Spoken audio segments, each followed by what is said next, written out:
20 րոպե ընդմիջումը, ինչպես նաև մեծ ընդմիջումը ավարտվեց, եւ մենք կարող ենք անցնել քվեարկության, բայց միշտ քվեարկության անցնելը քաղաքացիական պայմանագիր խմբակցության ղեկավարը վարման կարգով քվեարկություն ունենք։ Արգելի գործընկերներ, Իրապես պարոն Գոջարյան։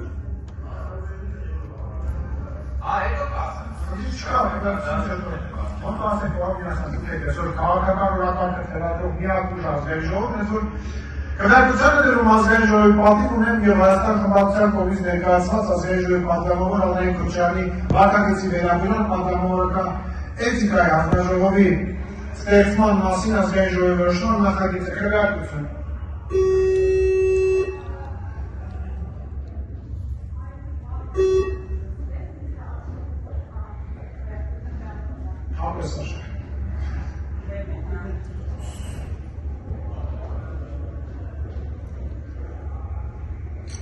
Կողմ 28 դեմ 47 ձեռնպահներ որոշում չի ընդունել վարման կարգով Հայկ Գոջարյան համոզեք պարոն։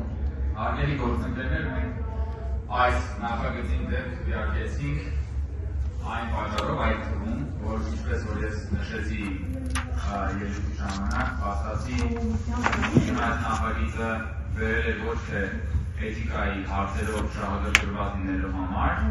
այլ բերել է որ ՔՊ-ի վատ լինի, ոչ թե որ լրագրողի համար լավ լինի, այլ ՔՊ-ի համար վատ լինի, այնպես որ սա որևէ կապ չուներ էթիկայի հետ, ընդհանրապես բարոյականությունը որպես կոնցեպտ տրաֆիքինգի ենթարկելու գործ է, արգելի գործընկերներ, եւ իրականում էթիկան եւ դուք իրարից ինքան հեռու եք, որքան դեռևս շարունակում է իրարից հեռու մնալ Արմիկ Դանիելյանը եւ Մոնիկա Բելուչին, եւ սա բացարձակապես որևէ կապ չուներ էթիկայի հետ։ Եվ ուզում եմ նաեւ մեկնաբանել Կարոլ Տիկին Թովմասյանը իր ելույթին իբրև անդրադարձ մեկնաբանեց։ Տիկին Թովմասյան, ձեր նշած դեպքը իմաստն է, երբ որ Մհեր Սեյթակյանը հանրապետական խմբակցության պատգամավոր լրագրող Մհեր Աշակյանին սպառնաց գոզրել նրա ծնոտը։ Ես ուրիշ դեպքի մասին եմ խոսում, երբ որ նա լրագրողներին անվանեց նախից, հետո երբ որ լրագրողները ասացին, բայց ես ինչ եք ասում, ինքը սկսեց մի քանի հարկանի սեռական բնույթի հայհոյանքներ ուղղել լրագրողներին, դա ձեր այդքան սիրելի իշխանության ժամանակ եւ այնտեղ որևէ բան տեղի չունեցավ։ Շնորհակալություն վարման կարգով անդրադարձրեց Անդրանիկ Քոչարյանի անթույլատրելի պահվածքը լրագրողների նկատմամբ եւ կոնկրետ Ֆիլիսի Մեջոբեջյանի նկատմամբ հովանավորվում է ողջ իշխանական կուսակցության կողմից։ Ավելի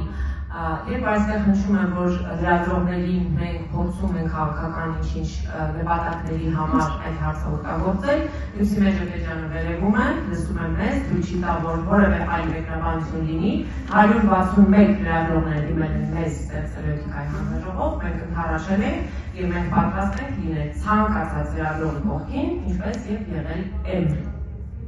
Եղել եք, լավ, շնորհակալություն։ Այն բանը։ Ես ընկել եմ խմբագրում։ Շարունակում ենք